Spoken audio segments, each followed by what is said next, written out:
எத்தனை வருஷம் தான் நீங்கள் வாரிசு அரசியல் சொல்லிட்டு அதுக்கப்புறம் வந்து அவர் துணை முதலமைச்சராக வந்து பதவியெல்லாம் எல்லாம் வந்தாச்சு. ஸ்டாலின் வந்து எஸ்டாப்ளிஷ் ஆகிட்டார். ஸ்டாலினை எதுக்கிறதுக்கு நரேந்திர மோடி எதுக்கிறதுக்கு ஒரே ஆள் ஸ்டாலின்ங்கிற அளவுக்கு அவர் வளர்ந்துட்டார். வாரிசு அரசியல் என்ன வாரிசு என்ன கட்டுப்போச்சு? நீங்கள் மோடி பார்த்து பயப்படுற ஒரு ஆள் யாருன்னு கேட்டால் ஸ்டாலின் தான். இதை விட வாரிசு அரசியல் என்ன தப்பு நடந்துச்சு சார்? அது மட்டும் இல்லை, இது எல்லாரும் பேசக்கூடிய ஒரு நார்மல் விஷயமாவே ஆயிடுச்சு பிரச்சாரத்தில். அது கேட்கவே இரிட்டேஷனாக இருக்குது. இப்போ இருக்க ஆளும் கட்சி வந்து ஊழல், ரேப்பு, லஞ்சம், லொட்டு லொசுக்கு எல்லாமே கலந்தது. இதில் இவர் ஒரு படி மேலே போய் ஒரு வார்த்தை விடுறார். என்ன வார்த்தை விடுறார் சீமான் அப்படின்னு பார்த்தீங்கன்னா, திமுகவும் அதிமுகவும் அவரை பொறுத்த வரைக்கும் ஒன்றா.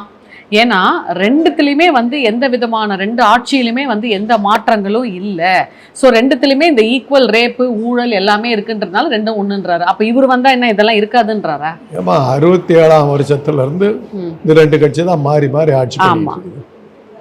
அப்புறம் அப்படி இருந்தாக்க மக்கள் திருப்பி தேர்ந்தெடுப்பாங்க. ஏன் உங்கள் விஜயகாந்த் ஒரு கட்சி ஆரம்பிச்சார மக்கள் நல கூட்டணின்னு, நீ எல்லாம் தானே உள்ளே போய் சேர்ந்த, என்ன ஆன?